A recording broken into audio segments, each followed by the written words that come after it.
के बसे हैं दूसरे कंट्री की धरती में, उनके कोई ह्यूमन राइट्स का कंसेप्ट जो है वो यूएन चार्टर के आगे नहीं होता है। आज हमारा चीफ मिनिस्टर जो है ये कहता है कि मुझे ह्यूमन राइट्स का फिक्र है, बांग्लादेशीज और रोहिंग्याज जो इलीगल आके यहाँ पे बसे हैं। आप किस तरह की सिचुएशन क्रिएट करना चाहते हो? जो आपके घर में घुसपैठिए हैं, आप उनके ह्यूमन राइट्स की बात करते हो।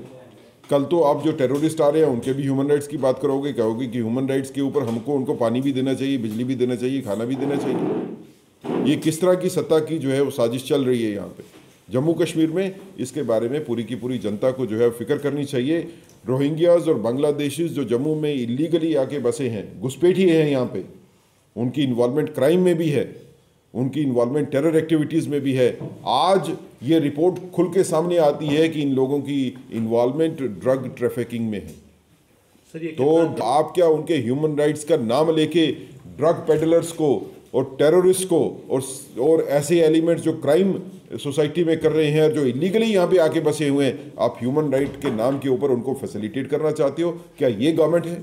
सर कितना गंभीर है। मैंने तो पहले कहा था कि इनके सिर्फ आधार कार्ड नहीं, हमारे पास तो वो इंस्टेंसेस भी हैं कि जहां पे इन्होंने वोट भी डाले हैं, लोकल बॉडीज के इलेक्शन में इनसे वोट भी डलवाए गए हैं।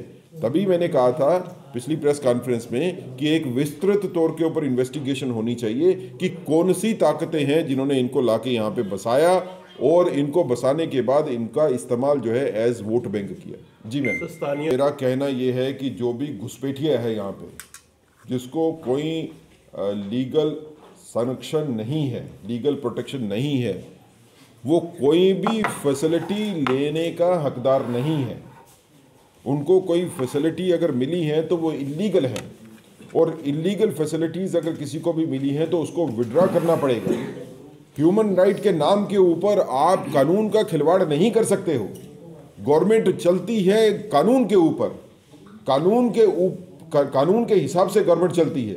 गवर्नमेंट कानून के ऊपर चलाने की जो कोशिश की जा रही है, इससे समाज का बुरा होगा और ऐसे हालात पैदा होंगे कि यहाँ पे सरकार चलाना मुश्किल हो जाएगा। ये भी एक साजिश के तहत है कि रोहिंग्याज की शादियाँ, बेटियों की शादियाँ यहाँ पे हो जाएंगी, आगे जब उनके बच्चे पैदा होंगे वो तो यहाँ पे सिटीजनशिप जो है उनको मिल जाएगी।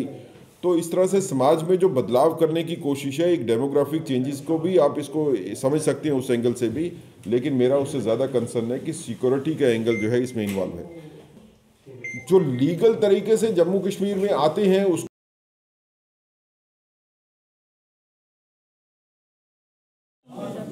लेकिन इसके साथ हम इसके बारे में भी चिंतित हैं कि जम्मू कश्मीर की पॉलिटिकल पार्टीज़ जब ह्यूमन राइट्स की वायलेशन की बात आती है खाड़ी में, तो सब इकट्ठे होकर आवाज़ उठाते हैं। जब ह्यूमन राइट्स की वायलेशन के नाम के ऊपर इलीगल बेनिफिट्स दिए जाते हैं रोहिंग्यास को और बांग्लादेशीज़ को जम्मू कश्मीर में, सब मिलके इकट्ठे हो जाते हैं। लेकिन आज बांग्लादेश में हिंदू का कत्ल हो रहा है, हिंदू समाज की लड़कियों को जो है वो उनका बेइज्जत किया जा रहा है, तो तब ये पार्टीज़ जो है क्यों आवाज़ नहीं उठाती?